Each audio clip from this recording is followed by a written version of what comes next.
आपण पाहत आहात सत्य व रोखठोक न्यूज चॅनल महावृत्त न्यूज. आवाज तुमचा, ताकद आमची. सुभाषनगरातील त्या गंभीर प्रश्नावर महापौर ॲक्शन मोडवर. जीवाशी निगडीत प्रश्न निकाली निघाल्याने स्थानिक नागरिक आनंदी.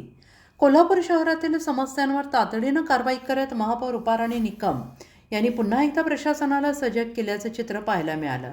संत रोहिदास कॉलनी परिसरात पिण्याच्या पाण्यात वारंवार ड्रेनेजचे पाणी मिसळत असल्याने नागरिकांच्या आरोग्याला गंभीर धोका निर्माण झाला आणि या गंभीर समस्येची दखल सामाजिक कार्यकर्ते शरद नारकर यांनी घेतल्यानंतर महापौर रुपाराणी निकम यांनी शरद नारकर यांच्याशी संपर्क साधून सविस्तर माहिती घेतली. परिस्थितीची गंभीरता लक्षात घेऊन त्यांनी तात्काळ महानगरपालिका अधिकारी कर्मचाऱ्यांना काम सुरू करण्याचे आदेश दिले.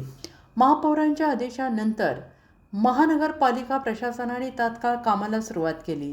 यावेळी सामाजिक कार्यकर्ते संग्रामसिंह निकम यांनी घटनास्थळी भेट देऊन कामाची पाहणी केली.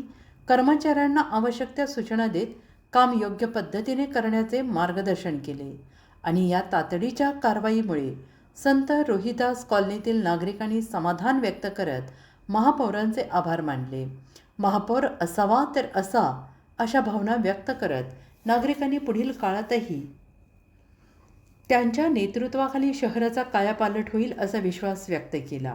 स्थानिक पातळीवरील समस्यांवर जलद आणि प्रभावी निर्णय घेतल्याने महापौरांच्या कार्यशैलीचे सगळीकडेच कौतुक होत आहे. महावृत्त न्यूज चॅनलला लाईक करा, शेअर करा आणि सबस्क्राईब करा.